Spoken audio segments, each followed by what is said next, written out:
کوشش کرے کہ کیا آذروئے قرآن و حدیث انجیل والے اسرائیلی مسیح علیہ السلام زندہ ہیں یا فوت ہو گئے ہیں۔ اگر کوئی انسان قرآن پاک اور احادیث پہ غور کرنے کے بعد اس نتیجے پہ پہنچے کہ انجیل والے اسرائیلی مسیح علیہ السلام آسمان پہ زندہ ہیں، تو اس کے نزدیک ان بشارات کے مطابق وہی یہاں پہ آئیں گے۔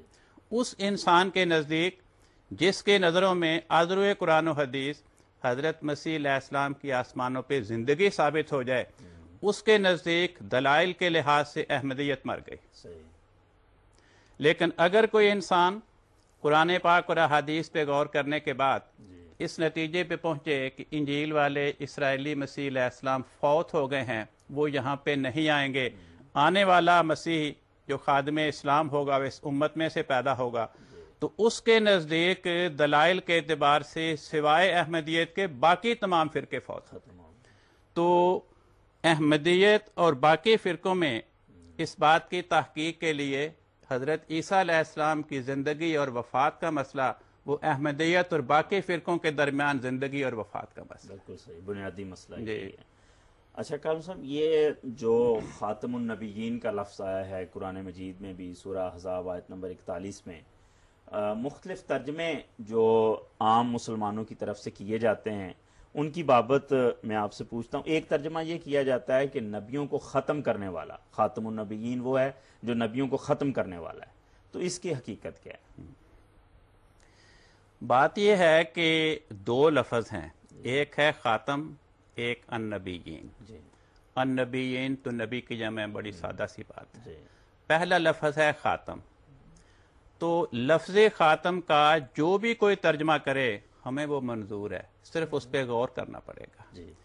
اگر خاتم النبیین کا ترجمہ دوسرے لوگ یہ کرتے ہیں کہ نبیوں کو ختم کرنے والا، تو سوال پیدا ہوتا ہے کہ نبیوں کو ختم کرنے سے مراد کیا ہے؟ ہر نبی کی دو حیثیتیں ہوتی ہیں، ایک اس کی ذاتی جسمانی حیثیت، ایک اس کی روحانی حیثیت۔ ذاتی اور جسمانی حیثیت کے لحاظ سے دیکھیں تو جس وقت حضرت رسول پاک صلی اللہ علیہ وسلم دنیا میں تشریف لائے، ہمارے تمام مخالفین کے نزدیک سارے انبیاء جسمانی طور پہ فوت ہو چکے تھے، صرف ایک نبی حضرت مسیح علیہ السلام ان کے خیال میں ان کی جسمانی حیثیت ابھی تک ختم نہیں ہوئی تھی، اور ان کا عقیدہ یہ ہے کہ رسول پاک صلی اللہ علیہ وسلم جنہوں نے ان کے بقول اس آیت کے مطابق تمام انبیاء کو ختم کرنے کا دعویٰ کیا، جو ایک نبی ابھی تک ختم نہیں ہوا تھا وہ بھی آپ سے ختم نہیں ہو سکا، وہ تو بعد میں پھر آئے گا۔ تو ان کی جو تشریح ہے اس کے لحاظ سے تو یہ ترجمہ مخالفین کے سامنے جگ ہنسائی کرنے والی بات ہے۔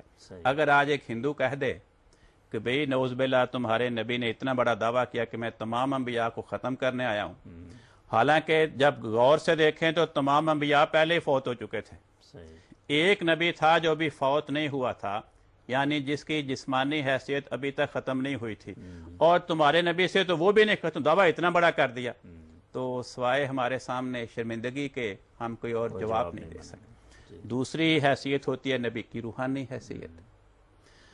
تو رسول پاک صلی اللہ علیہ وسلم کی آمد سے پہلے تمام انبیاء کا فیض، ان کی روحانی تاثیر ختم ہو چکی تھی، لیکن ہمارے مخالفین کا عقیدہ ہے کہ حضرت عیسیٰ علیہ السلام ایسے ہیں کہ جن کا فیض، جن کی تاثیر، جن کی تبلیغ، جن کی تربیت کا زمانہ رسول پاک صلی اللہ علیہ وسلم کے بعد بھی امت میں جاری رہے گا۔ تو اگر ان کی تشریح دیکھیں تو اس کے لحاظ سے رسول پاک صلی اللہ علیہ وسلم کا یہ دعویٰ صرف دعویٰ ہی رہ جاتا ہے، اس کا ثبوت کوئی نہیں رہ جاتا۔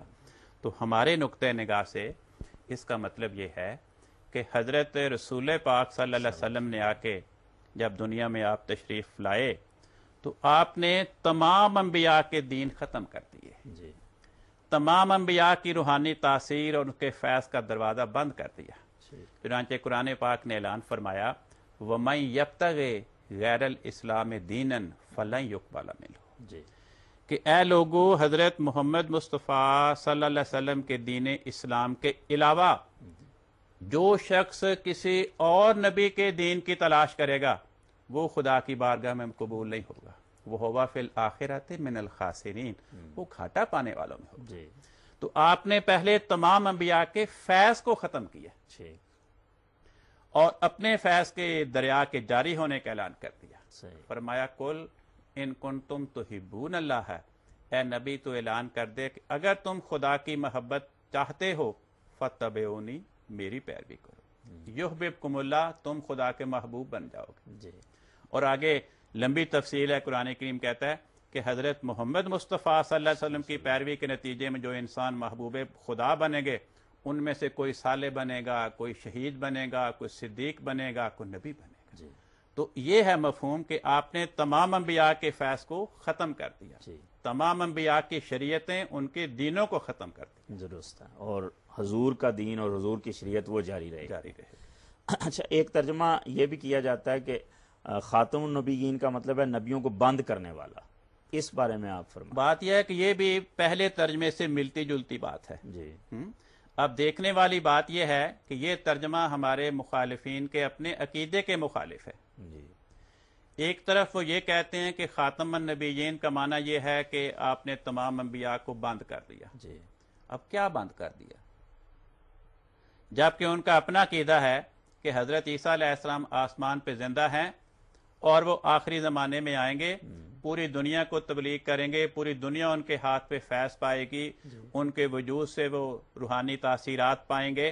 تو بند کیا کیا؟ بند تو نہ ہوا، بند تو نہیں ہوا.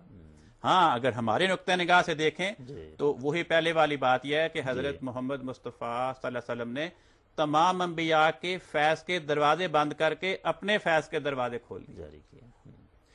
اچھا، ایک یہ بتائیے آپ کہ نبی کی بعثت کی وجہ کی، وہ کب نبی مبعوث ہوتا ہے اور کس غرض کے لیے دنیا میں آتا ہے؟ یہ سوال بڑا انٹرسٹنگ ہے. اگر ہم یہ مانیں کہ خاتم النبیین کا مطلب یہ ہے کہ نبیوں کا آنا بند ہو گیا، اب کوئی نبی نہیں آئے گا، تو سوال پیدا ہوتا ہے کہ کیا وہ اسباب وہ بھی بند ہو گئے جن کے نتیجے میں نبی کی بعثت ہوا کرتی ہے؟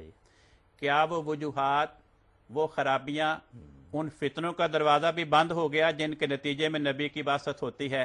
یہ سوال قابل غور ہے. کیونکہ یہ نہیں ہو سکتا کہ اللہ تعالیٰ نبیوں کا آنا تو بند کر دے لیکن نبیوں کے آنے کے جو اسباب اور وجوہات ہیں ان کا دروازہ بند نہ کرے. یعنی فتنوں کا دروازہ کھلا رہے، فتنوں کا علاج کرنے والوں کا دروازہ بند کر دے، روحانی امراض کا دروازہ کھلا رہے، روحانی امراض کا علاج کرنے والے اطباء کا دروازہ بند کر دے. قرآن کریم نے اس بات پہ بڑا زور دیا. قرآن کریم کی ہر سورت کی پہلی آیت یہ ہے بسم اللہ الرحمن الرحیم، اللہ کے نام کے ساتھ جو رحمان اور رحیم ہے. رحمان اور رحیم گرامر کے لحاظ سے کچھ مطلب میں دونوں لفظوں کا آپس میں فرق ہے، لیکن بنیادی طور پر دونوں لفظ صفت رحم سے نکلے ہیں. تو گویا قرآن کریم نے سب سے زیادہ اللہ تعالیٰ کی صفت رحم پہ زور دیا.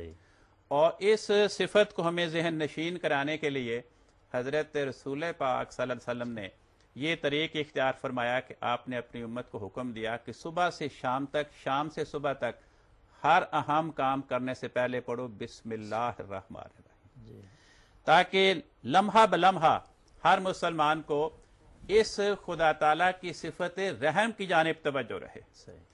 اگر ہم یہ کہیں کہ نعوذ باللہ خدا تعالیٰ نے فتنوں کا دروازہ بند نہیں کیا، خرابیوں کا دروازہ بند نہیں کیا، لیکن ان